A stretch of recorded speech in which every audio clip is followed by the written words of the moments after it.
Shalom, brothers and sisters. This is your brother ISRAELITES from the Northern Kingdom, bringing some edification for you Negro, Latino, and Indigenous, who are the biblical Israelites.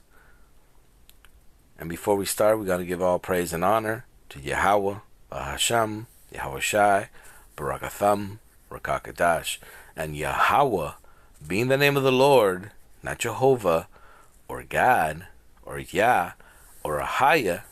This is Yahweh, the creator of all, the Ancient of Days.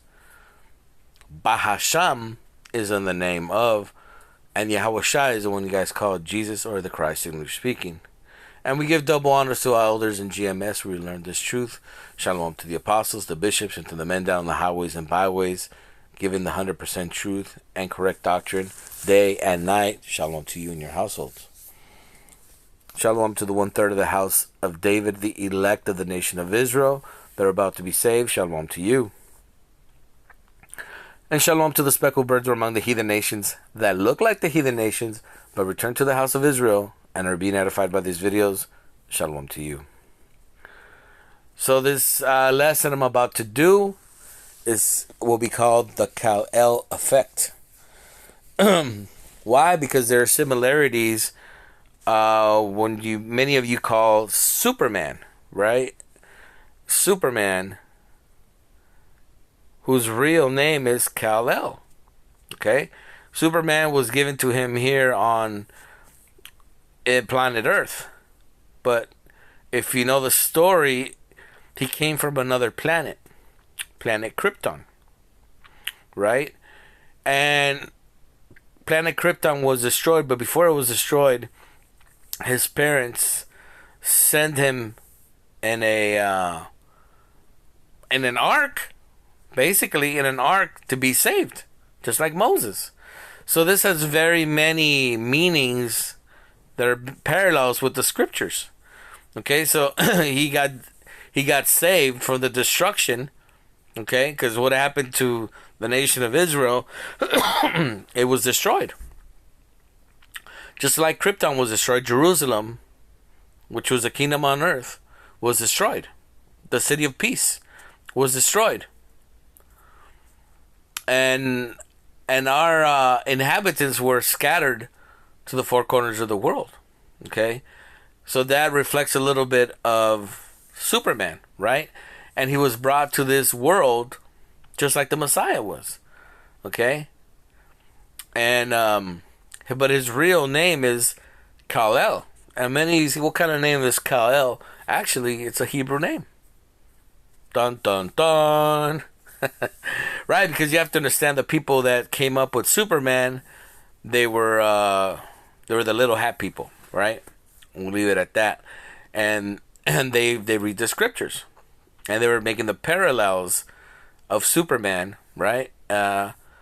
With Moses and the Messiah all wrapped in one. And so KAL El is a Hebrew name, which Kal means all and El means power.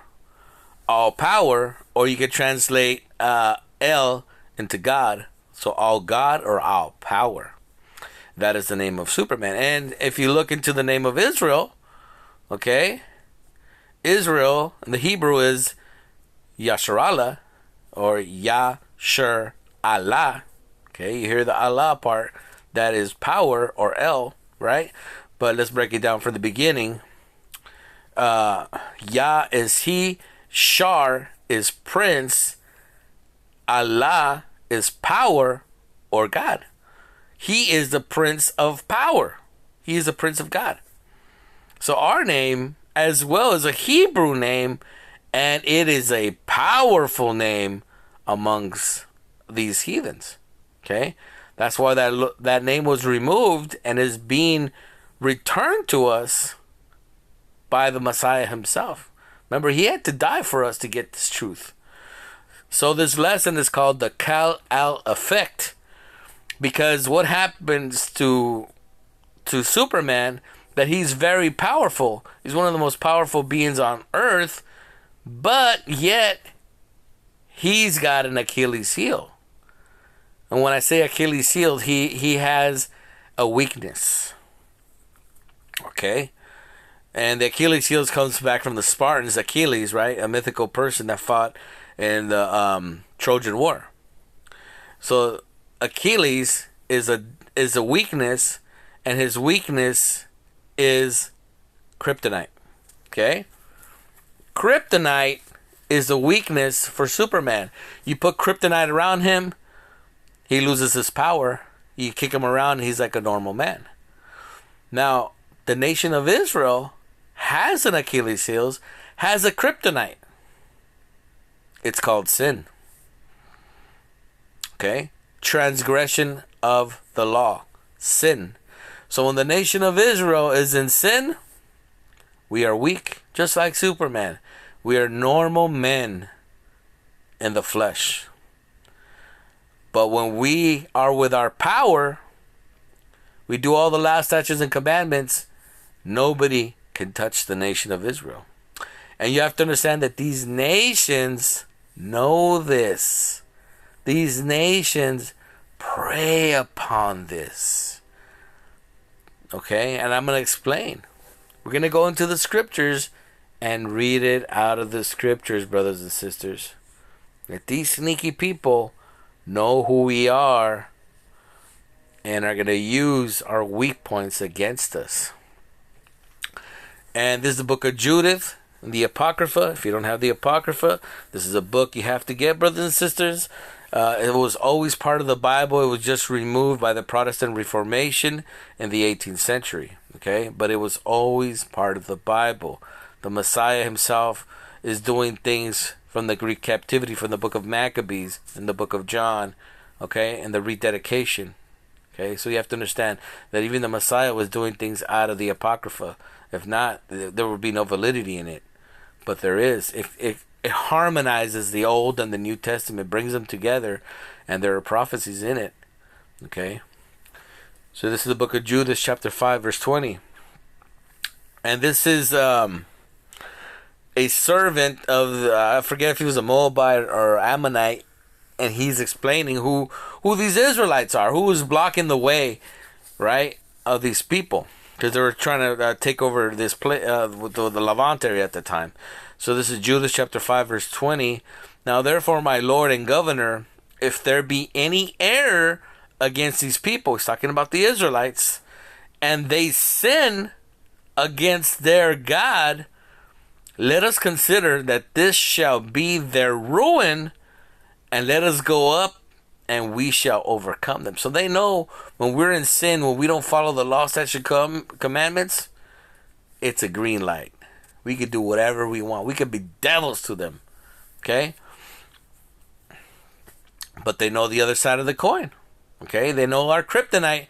They know our weakness. Now let's go to our strong point. Verse 21. But if there be no iniquity, no sin in their nation, let my Lord now pass by, lest their Lord, remember, their Lord, their God, because the God of Israel has always been for Israel. He's nobody else's God, brothers and sisters, all right? Lest their Lord, their power, defend them, Yahweh B'Hashem Yahushai, defend them, and their God before them, and we become a reproach before all the world. Now, you have to marinate in this last verse, because we as Israelites may not know this. You have to understand that these devils have been hiding this for a long, long time.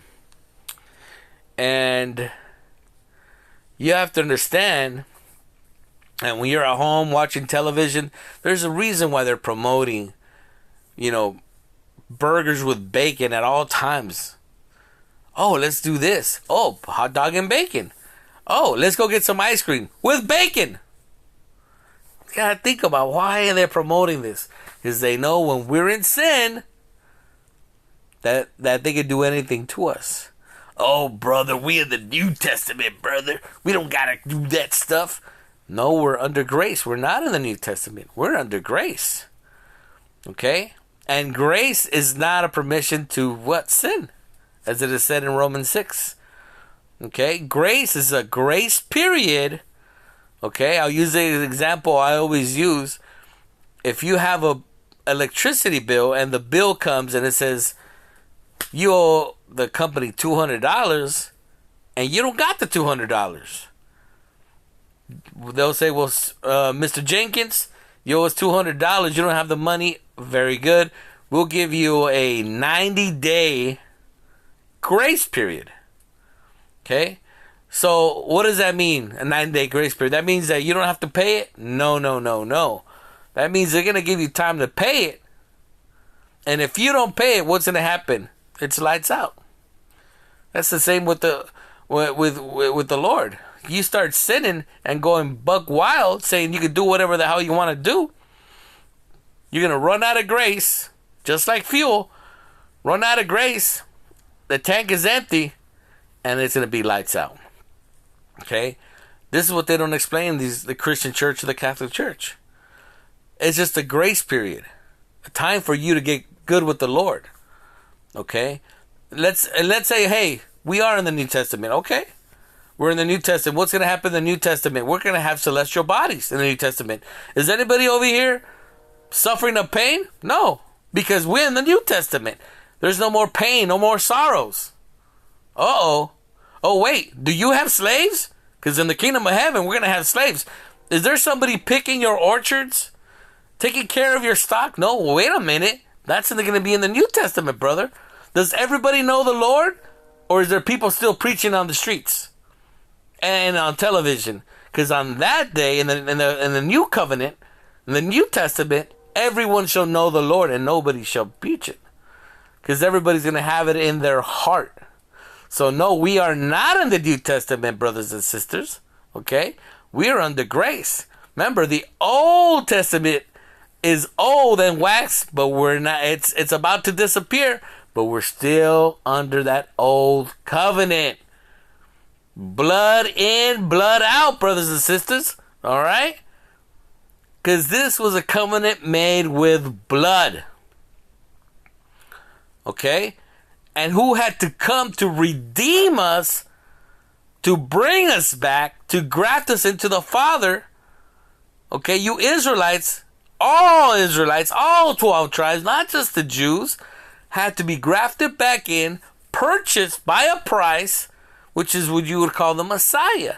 He spilled his blood for his people, which are the Israelites.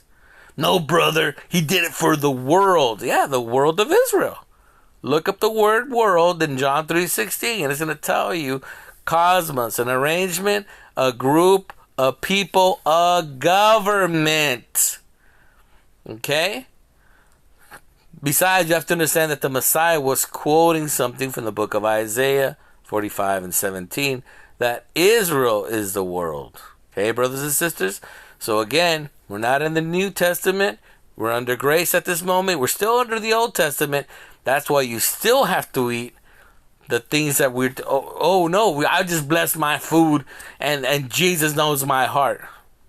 But you're eating an abomination, brother. Oh, don't worry about that. Under the New Covenant, again, I just explained we're not in the New Covenant. Okay? Oh, I'm a Christian. I'm not a Jew. I don't need to follow those laws. If you're Black, Hispanic, and Native American, you are an Israelite, and you do have to partake in these laws, statutes, and commandments, because we have a blood oath covenant. Blood in, blood out. Ain't nobody else could be part of this covenant, because nobody else put in on this, man. So ain't nobody could get what we have been punished for all these empires. All right? That's in the book of Daniel. That we will be submitted under all these empires till the Messiah comes, destroys these nations, smashes them, okay? Give his power to the 144,000, the elect of the nation of Israel, which are also going to help destroy this world, smash these people in the cranium. All right? Because we're not just going to beat our slaves. It tells us that we're going to be, if they don't partake in this, the nation that does not want to submit, they will perish. That's in the book of Isaiah, brothers and sisters. So you have to understand what time we're in. We're about to get out of here. It's a time to repent. It's a time to leave this world behind. Leave the World Series. Leave the NBA. Leave everything behind. Because the kingdom of heaven is at hand. Kal Halal Yahweh Bahashem Yahweh Shai Barakatham Rakakadash. And we give double honors to elders in GMS where we learn this truth. Shalom to the believers, the elect of the nation of Israel. He that have ears to hear. Shalom.